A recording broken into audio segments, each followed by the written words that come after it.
Hello, I'm Lilia Sevillano, and this lecture is about writing a research proposal. There are 4 areas we are going to explore. First, we define what a research proposal is. Secondly, how do you define your research topic? Then, how do you organize your research proposal?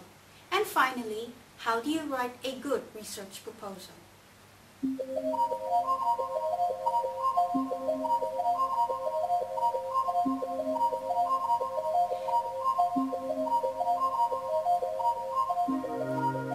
What is a research proposal? It is a statement of intent, and it is written for the thesis and dissertation. It provides the reader with a very good reason why your research, should take place. At this point, it is important to first distinguish between a thesis and a dissertation. A thesis or dissertation is a discourse, a debate or discussion on a particular topic. More specifically, a thesis is a body of work that is written to fulfill the requirements of a master's degree, while the dissertation is written for the doctoral degree. Both the thesis and dissertation contain a question that needs an answer. But the main difference between the two is that a dissertation should make a significant, original contribution to the body of knowledge. In contrast, the master's thesis answers a research problem or question based on previous research or literature. Now, how do you choose your topic and supervisor? It is important that you choose a topic you are passionate about. Research on something you find interesting, for it will be a topic you will be working with for a significant period of time. As for the choice of supervisor, select someone for their expertise and ability to relate to you. Of course, you may not be lucky enough to get a perfect match, but the postgraduate guidebook can help you know the responsibilities expected of the student and supervisor.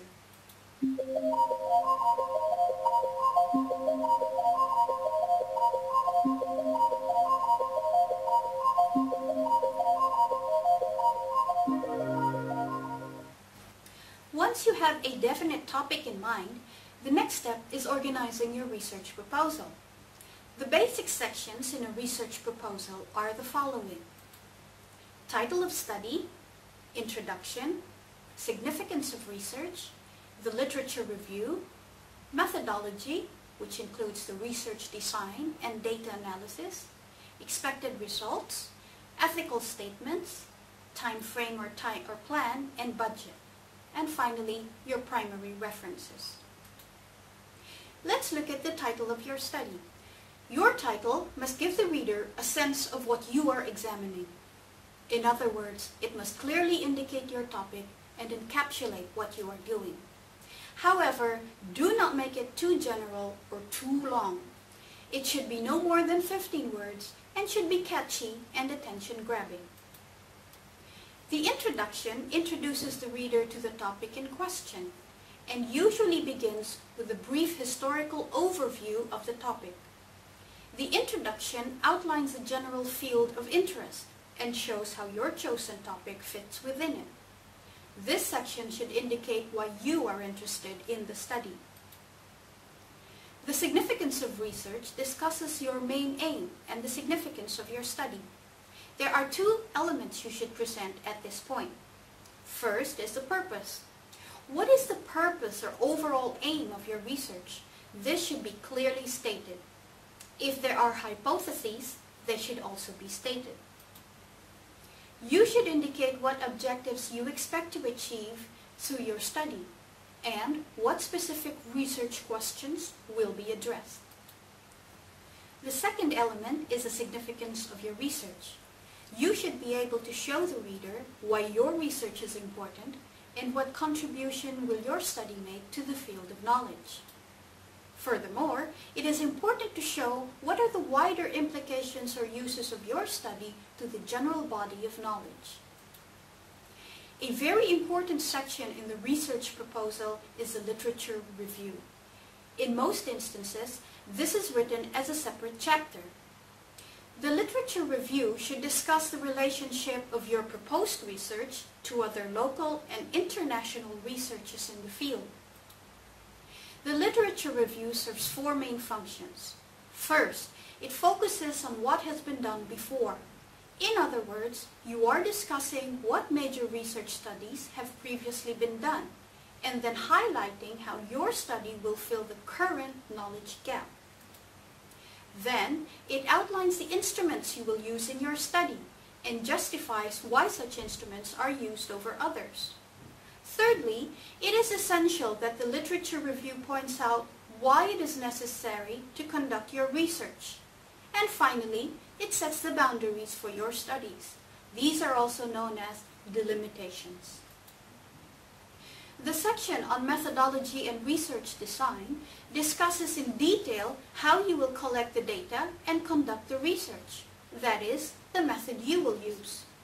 You should also discuss what instruments or tools will you use to gather data. Whether interviews, surveys, content analysis, case studies, or meta-analysis were used, all these must be clearly detailed in this section. This may include quantitative, qualitative, or action research you plan to undertake. Remember that the choice of method should correlate with your research question or questions. In other words, if the bulk of your research involves interviews and surveys, the research method you use may be of a qualitative and quantitative nature. If your research relies heavily on analysis, then your research method would be more of a qualitative kind. In short, you must be able to show the link between your research question or questions and the data gathering tools you will use. Finally, if the study requires it, include a theoretical or conceptual framework that you will employ. The data analysis should clearly specify how you will present your results and discuss any statistical tests you will use. This section discusses the methods used to prove your hypotheses, if there are any. One tip for this is to deal with each hypothesis separately and mention the analysis that will be conducted. The research proposal has a section that discusses what you think will happen based on your intuition and the exploration and study you have done up to this point. This is the section on expected results. To some extent, you should already have some idea of expected outcomes based on the research conducted in the past. This section answers the questions, what are the possible outcomes of your work? For example, are they positive, negative, or there is no correlation between the variables? Which one would lead to the most fruitful research work, and why? What are your key assumptions, and what are the limitations of working under these assumptions? You may use a pilot study or fragments of other similar research to forecast outcomes. If your research requires human participants to be interviewed or surveyed, you will need to apply for ethical approval from the university to do this. Your supervisor should be able to advise you on whether or not it will be required for your research. This section should briefly discuss the ways in which your study will protect confidentiality, anonymity, and the physical and mental well-being of participants. If animal subjects are used, you will need to get approval from the appropriate Animal Ethics Committee concerned. The section on time frame of study and budget provides a timeline for your research. It lists the times and dates of each step of your research process. It should be as specific as possible, but keep in mind that the timeline should serve as a general guide only. The budget estimate of costs involved in your study need not be too detailed and should list any costs that will be incurred, as well as indicate the source of any funds. Finally, you should indicate the primary references and appropriate text you initially cited in your proposal. Your supervisor may also direct you towards other essential texts.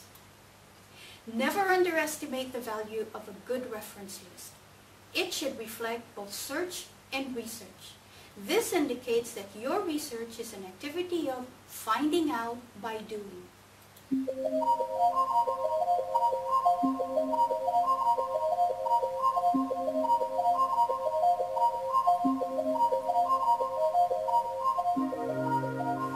We now turn to writing the research proposal. A well-structured proposal is a well-written proposal. Remember to keep your writing clear, concise, and to the point. At every step of your writing, consider the most basic unit, which is the paragraph. Organize your paragraph by following the TEE formula. T, have a topic, sentence, and controlling idea.